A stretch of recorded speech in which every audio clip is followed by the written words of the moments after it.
বিদ্রোহী কবি কাজী নজরুল ইসলামের ১২৫তম নজরুল জন্মজয়ন্তী উপলক্ষে চট্টগ্রাম বিশ্ববিদ্যালয় উত্তর ঔপনিবেশিক যুগে নজরুল শীর্ষক সেমিনার অনুষ্ঠিত হয়েছে।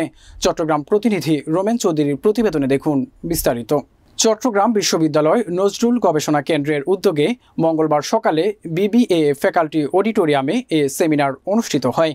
চট্টগ্রাম বিশ্ববিদ্যালয় নজরুল গবেষণা কেন্দ্রের পরিচালক প্রফেসর ডক্টর মোহাম্মদ আনোয়ার সাঈদের সভাপতিত্বে প্রধান অতিথি হিসাবে উপস্থিত ছিলেন চট্টগ্রাম বিশ্ববিদ্যালয়ের উপাচার্য প্রফেসর ডক্টর মোহাম্মদ আবু তাহের।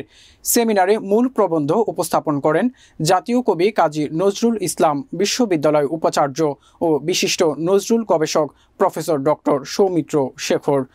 বিশেষ অতিথি ছিলেন চট্টগ্রাম বিশ্ববিদ্যালয়ের উপাচার্য professor doctor Mohammad Sekandar Chowdhury, professor Benu Kumar Dey সহ বিশিষ্ট জনেরা।